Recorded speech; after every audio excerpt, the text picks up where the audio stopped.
All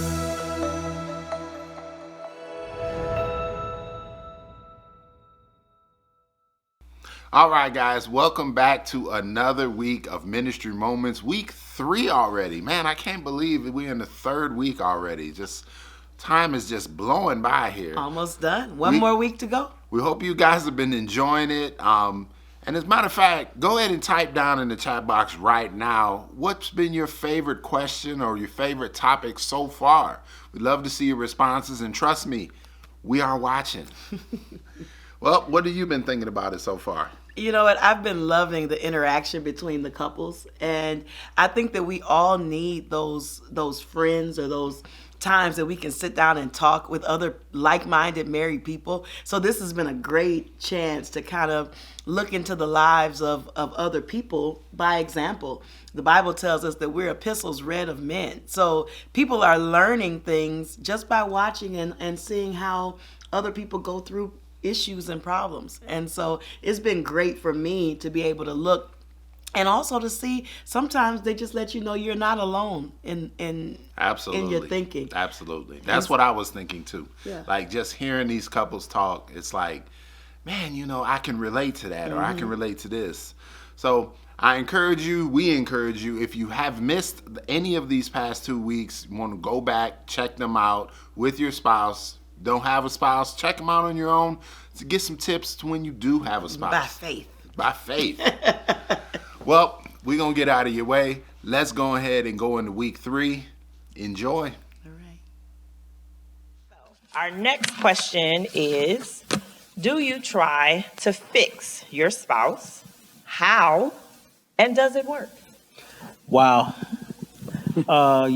So, yes. And that is kind of a loaded question because, again, as a man, I wasn't trying to hear you tell me how to do this and how to do that, and then I started feeling like trying to be my mama and all this, and so it got, what I didn't realize was she was trying to tell me things to make me better because she saw greatness. And she didn't want mediocre. She didn't want okay. She didn't want all right. She wanted the greatness that she saw. She didn't want to live with potential. She wanted that potential to be realized. And so it was a lot of things like the finances, like the little things, the selfishness, and learning to be selfless. And and it takes a lot because again, being a person that really all I had my whole life was myself.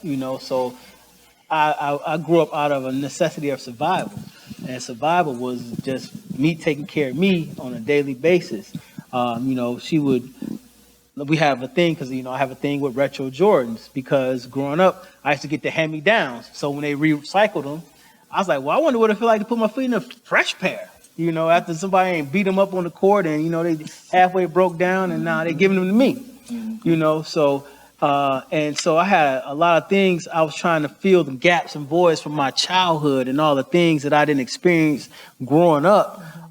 When I got older and got the means and was able to do those things, I was really trying to feel, everything from 10 to 20. I'm trying to feel that 40 to 50. And she's like, no. I'm not about to live like that. I'm not about to let you try and fill a void of things that's behind you that ain't never coming back. And you trying to fill it now when you're an old man, what you gonna do with all them shoes? and so it was a lot of resistance because I felt offended that, I used to use the crutch of my, how I grew up, I almost cussed, see? Thank you, God. I ain't have squat growing up. I ain't get to do this, I ain't get to do that, I ain't get to wear this, I ain't get to wear that. And she said, okay, so now you're 50. So what you gonna look like at 50 with a pelly on? What? Facts. What? So now you went and bought a $800 coat for what? So you could say you fulfilled a void that you didn't get when you was younger. That's, so I learned how to grow. And I learned that when she's not trying to fix me, she's trying to push me to be better. Yeah. She's pushing me to that next level. She's steady pushing me to what God has for us. Mm-hmm. And when she sees me falling short of that, she'd be like, no, we're not falling short. We're not falling off. You are required to continue to get to this next level. And it was rough because a lot of people I used to hang with, a lot of people that I was in my life for long, long years, I wasn't with them anymore. And as I started growing, I started seeing people leaving me, and I started feeling isolated. I'm like, well, now all I got is her. And what if she leave me, And, but I learned that, again, to lean on God. And any problem I have when she trying to fix it, it would be funny because she'll say something to me. And it's this app on the phone called Sprinkle of Jesus, right? And it's just random things that just pop up on your phone, like a verse or a scripture or something. And so every time she be saying something to me, I get a sprinkle of Jesus. And it'll be exactly what she talking about. I'm like, okay, Lord, okay. And so I learned how, God has his hands in everything. Yes. Man. And he's always watching over us and communicating with us, whether when we don't want to listen, when we want to listen, when we good, bad, or otherwise. The Bible says a man that finds a wife finds a good thing, a favor with the Lord. That's right. And that is a true statement because my life has been filled with abundance since I've been with her. I've gotten favor since I've been with her. And I'm serious. The Lord is like my homie. I mean, literally, I talk to him like one of the guys, and he talked to me back like one of the guys. He'd be like, "That's what I'm talking about, D. Keep doing that." It's like we have that type of relationship. There you go. And so when she tries to fix me now, I accept it. Like click clack. Maybe my arm out of joint or something. She got to pop the shoulder back in or something. And to me, my life growing up was kind of like, y'all ever see The Wiz with Diana Ross? He's on Down the Road. I was Michael Jackson. I was a tin man. You know what I'm saying? I ain't had no heart. Always. Wasn't he the Scarecrow? Was that the Scarecrow? Who's the dude? Who's the tin man? Tin man that had what? Well, that's not what we're talking about. That's Nipsey. Nipsey Russell. That was Nipsey. That was you know how he needed the oil. You had to oil him up. You had to oil him up so he can move. He can move his legs and stuff. So now I know when she trying to fix me, she just putting a little oil on the joint. There you That's go. all. And I don't know if you was gonna say anything. I mean to cut. I'm sorry, babe. What you had to say? But I just wanted to, like you said, you growing and you losing people, and you started feeling isolated. What that was God was chipping off the people that was just a hanger on. Exactly. Hey, he was What pruning. he did was he replaced you with people that's going the same place you were because we've been friends for how long? Process. Yes, forever. We've been friends forever. And God replaced them with people that's helping you get to that level. Yeah. And that's what he do because he did the same thing for me. Yep. Because I think the one thing where Fatima was fixing me at was with my family. Because I was raised and groomed and nurtured by my dad to take over as the head of the family when he passed on. And I'm also being the firstborn, everybody comes to me with everything. And when something happened, I was quick. I could be in the midst of whatever. And then as soon as something happened in my family, I was gone. Heartbeat. Fatima couldn't even, I was gone. I got to go handle this. And that was causing so much conflict with Fatima and I. Because Fatima would say something about that, and I would just saying something to me about my family almost was like cussing me out or cursing at me or something like that.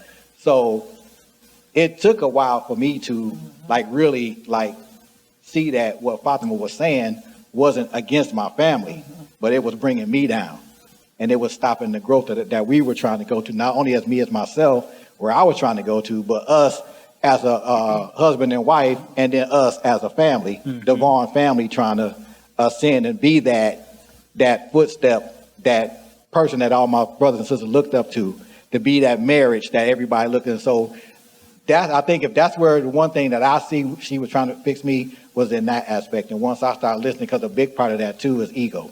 Oh yeah. You say something to me, I think you killing my ego. Yes, and yes. hold up, because that's men. That's a big. So I had to break away from that as well. And so once I started letting go of that, I'm like, wait a minute, ooh.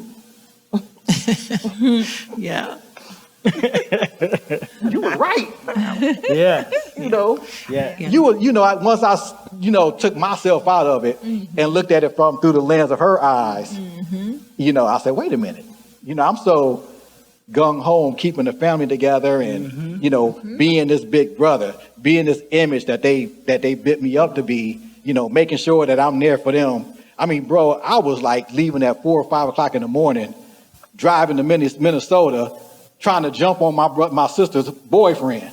Like I'm like literally outside. That she going back to next week. And my two best friends, we outside. The dude come out. I got a scope on him. Oh, wow. You know, like It was real. it was. I mean, that's how it was. Then if I was like, bro, you can't be doing that. Right. And then you know, the last instance was I went to jail for protecting one of my cousins when her husband didn't do nothing. Wow. And that is so funny. That's exactly what I was gonna say. Wow. Because then we got faced with that, and without kind of prolonging it, it was one of his best friends was married to his cousin, and he had gotten in trouble and had probation or something like that he needed. So this is his wife. Wow. And he didn't say anything. He's watching the situation, but with his wife, he didn't even say anything. But then my husband, who has to be, King Kong for everybody, and dives into it, and then he ends up being on probation. And we were thanking God that it was just probation. So what I was facing was, because I like literally beat this police almost to death. You whooped the police officer? Like broke his hand and all of this stuff. And I was like facing like 10 years of assaulting an officer. It was crazy, but it ended up getting thrown down to just resisting arrest. Sure. But even after that, just like we had moved from Kenosha, we were back in Illinois, and like driving back and forth and getting off of work. And then the probation officer can call at any time. This is his first experience with anything like this. And like, there were so many times that I just wanted to be like, I told you.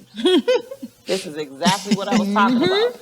But I watched him go through that situation, and I was like, you know what? There is no "I told you so" that is going to be big enough. That's right. Than for what he's already going through. that was a learning experience out this world. I was like, thinking back. I told you so. I would have much rather went to jail than to be on probation for a year. Yeah, I understand. But that, like Fatima said, that instance right there, that was a light bulb that I had to start really like listening. When Fatima was saying things to me, it wasn't that it's not that you're going against your family or anything like that, but you sometimes we're your family. Yeah. But exactly. This is your family. Yeah. And you gotta allow them to work things out themselves and stuff like that. So that was that one thing right there with me, as far as where I would feel that I was trying to be fixed. He's never tried to fix me, and I think honestly, part of me is there's some things in me that I needed fixing, that I wanted him to fix, that emotional piece of me that was broken me, that feeling of never being enough, those things. And because he was already emotionally broken himself, I didn't even recognize it. And so now I'm emotionally broken, he's emotionally broken, and what is this? Right. What is this? And so I'm trying to fix these, what I'll call natural things, how you spend money and, all of these things. And even then, he's such a giver. If he sees somebody in need, he running out trying to fix it. Oh, this person need a coat. This person need a coat. These lights need to be on. Right. But in his mind, because I can handle, you got the lights on, so I'm gonna make sure they got a coat. No, this house is for, because I needed. Yeah. That was the part of me that needed to be fixed. I needed to feel like I was first. I need to feel like I am the priority. I'm not against buying anybody a coat, but I need to know that I am your priority. Yeah. And if I know that, I'm cool with you buying the coat. But when you go in to buy the coat and I need a coat, I can buy a coat. Yeah. That's not the point. Yeah. The point is I need you. If you can say you're going to go buy somebody else a coat, I need you to tell me you're going to go buy me a coat. Yeah. It's feeling like you are that priority. And really, you cannot fix grown folks. I was just about to say, I don't like You the can't. word. You cannot fix them. I don't All like you the can word. do is bring out those things that God needs to fix, because he's the only one who can do it. Exactly. And we just have to be willing to listen to that as well. And it's not even just those, relationships and marriages. It's just, relationships with your children. I got grown children. I can't fix them. I tell him all the time. He worries about them. Between us, we have 6 children. I have 2, he has 4. I can't fix grown folks. They all grown. Yep. They all grown. And so you cannot fix them. You can give them advice. And I stopped doing that too. I only give advice. If you ask me, don't ask me if you don't want it. Now, if you ask me a question, I'm giving you an answer. Right. But I'm not volunteering that, because you cannot fix adults. All you can do is pray for them and pray about it. And I think for us, one of the bigger challenges for us in trying to fix each other is we came to a marriage where we were both whole in the sense of financially, I didn't need him. He didn't need me financially. I had a place. He had a place. I had a car. He had a car. It was, we weren't bringing that to each other's life. We already had those things already. So it was easy for me to go, oh, you ain't gonna act right? Because guess what? I'm gonna have a roof over my head. I had a roof before you got here. I'm gonna have a roof, And so I had to learn how to back down from that, because the things that I needed from him had nothing to do truly with money, because God had already provided for me. It was that emotional piece and that love. And I'm not good at asking for what I need either. Yeah. So praying about that and saying, Lord, how do I go to this man? Because my fear is being shut down. If I come to you and I say, hey, I'm feeling this, I'm feeling that, and you minimize it, that to me is shutting me down. And then I can't now I'm never talking to you about anything like that again, because you shut me down, and that does something to me deep. I mean, really, it does. So when you shut me down or you minimize me, even if you just minimize it like it's no big deal, it may be no big deal. And that's the other thing in marriage. It may be a small thing to that other person, but listen, listen. That's right. Because it may seem small, it may seem, this is the silliest conversation I have ever had in my whole life. Right. But clearly it's important enough to that other person that they're bringing it up. Don't minimize it. Yeah. Don't minimize it. Totally. And I agree 100%, Renee. I mean, we're all human, right? Everybody has blind spots. Yes. It's usually the people that are closest to you that see the things that you may not be able to see. And so sometimes that's not always easy to receive coming from somebody else. But I think at the end of the day, knowing that person has got your best interest at hand, and then also that sprinkle of Jesus that you mentioned, when God will come and throw confirmation on that. Download that. Too, because usually just coming from that person, you're like, oh, I don't know, maybe she's just trying to tell me what to do, or he just wanted to tell me what to do. But when God will bring that confirmation in, I think that makes all the difference. Again, we're human. So, sometimes we may think we prefer to do things a certain way. He may prefer to do something a different way. And that's fine. God created everybody unique. We're supposed to have different ways that we do things and communicate. It doesn't have to be the same. But at the same time, just, I'm a social worker. In social work, we say meet the client where the client's at. So like maybe with Trindle at that moment, you were trying to say, telling him about the family, but he didn't see it. And sometimes, God knows how to get your attention. Yeah. And so it took that situation, getting to that, God still had his hand on him, because it could have been way worse. Yes. But it took that to be an eye opener for him. So I think just, kind of knowing when to push and when not to push too much. And I've done both. I think as time has went on with us, the biggest things is there's certain situations where if I try to push and I see that it's not going well, I go straight to God. Like I do less talking to him and more talking to God. Yes. I would always say, hey, God is the one who can change man. So that's why I really don't like the fixed word either. But praying to God about it, because you can say it till you blue in the face, but when God tells somebody, he can get that attention. So she just told you she's a social worker. So when it comes up to something that I think she's trying to fix or point out, I think she's trying to social work me. So then I shut down. I'm being honest. But then I think about it. It's like, we've been together 20 years. That's not what it really is. But I have to, not you. In general, just say, it's not about that. It's about the overall goodness or well-being of us. And the same thing you said, Derek, about a lot of people being around that were so-called friends. If I would say anything was fixed, it was letting me know that these people were using me or only around for certain aspects of things I could do for them. I'm the only child by my mom. And different similarities in what you said too, but being so close to being their brothers. Like my mom's only 15 years older than me. And then my oldest uncle, or my youngest uncle, the closest to me, he's only 8 years. So that's almost like a brother, just a big brother.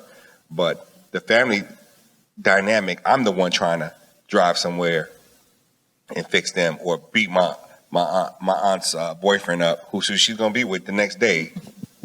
And I'm about to go to jail. And I'm not thinking about it. And Sharissa had to say, so if you go to jail, and you can't work, and it's just me working and me with the kids, what's gonna happen?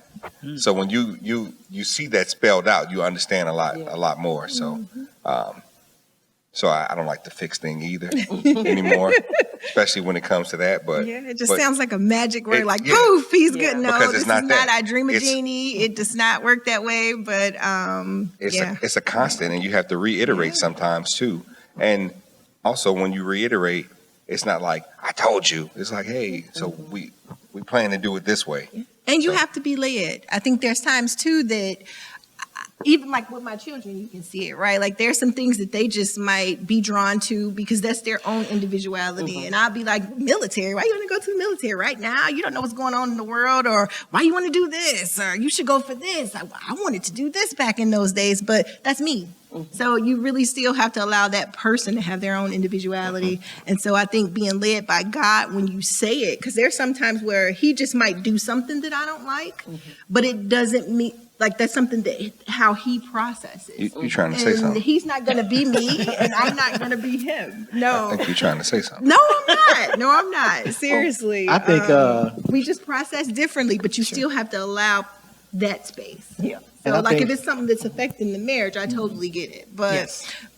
allow that person to be themselves, and you allow yourself to be yourself, and, vice versa. You said a good thing when you said sometimes you just gotta let go and let God work. I remember when Fatima was trying to fix me, so to speak, with getting to come to church. That was another thing that would cause so much friction between us. It was to the point where I would like on Sundays, because at the time I was working 7 days a week.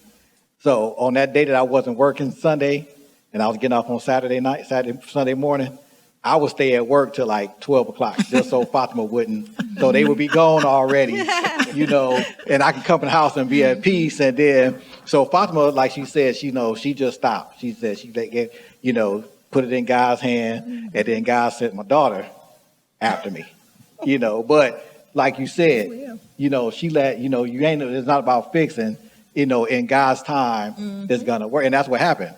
I just came home from work one day and threw my only suit I had, my only black, and it was a black suit on top of that, threw it on the bed. I'm like, what you doing? I said, I'm going to church with y'all.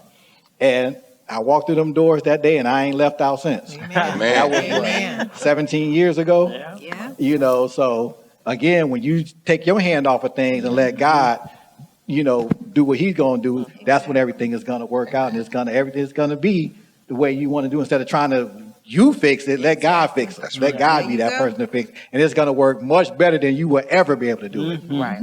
And like the end of that question says, does it work? So yeah, we've all told yeah. how it works. And that Definitely. is allowing God to be the one to do it, allowing him to be able to handle it. Changing your speech. There's things that I would say to Trindle, and then I finally start saying, I'm on your side. I'm there for you.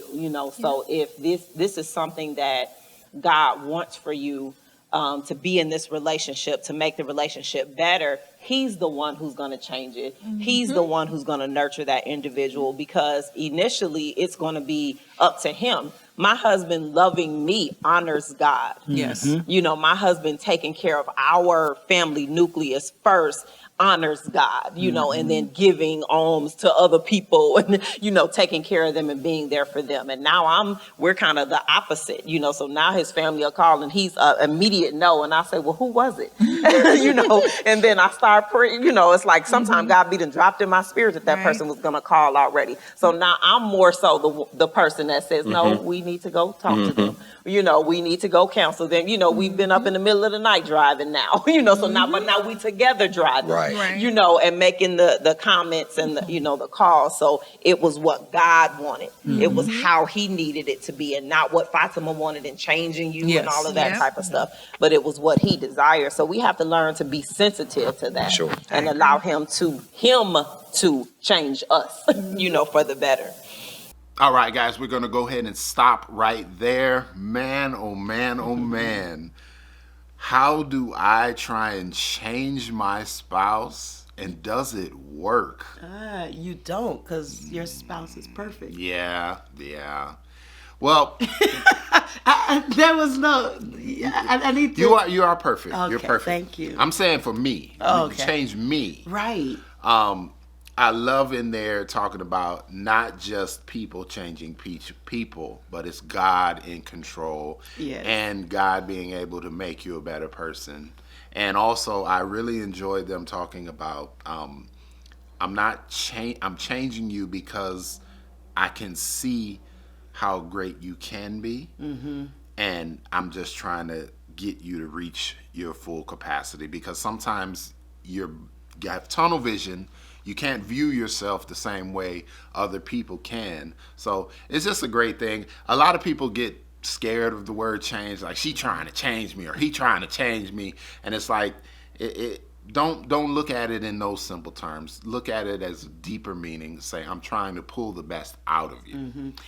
But that is a note for single people. I think I said in my class last week, we've been going through relationship goals on Mondays, and I told them, don't marry potential, Right. but look at their patterns.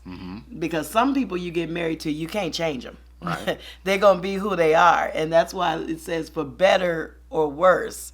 So you're trying to get the better. That's why you're trying to change and trying to be better and trying to do better. But sometimes it gets to that worse. So if you're in that situation, we're praying for you that God does the moving and the changing. Amen. Amen. And you got to believe that the other person has your best interest at heart. Well, again, that's the end of this third week. And next week is going to be our final week. Last week. It's already here. So thank you for tuning in. Make sure to catch us next week, next Friday, the final week. We hope you enjoy, and we'll see you next time.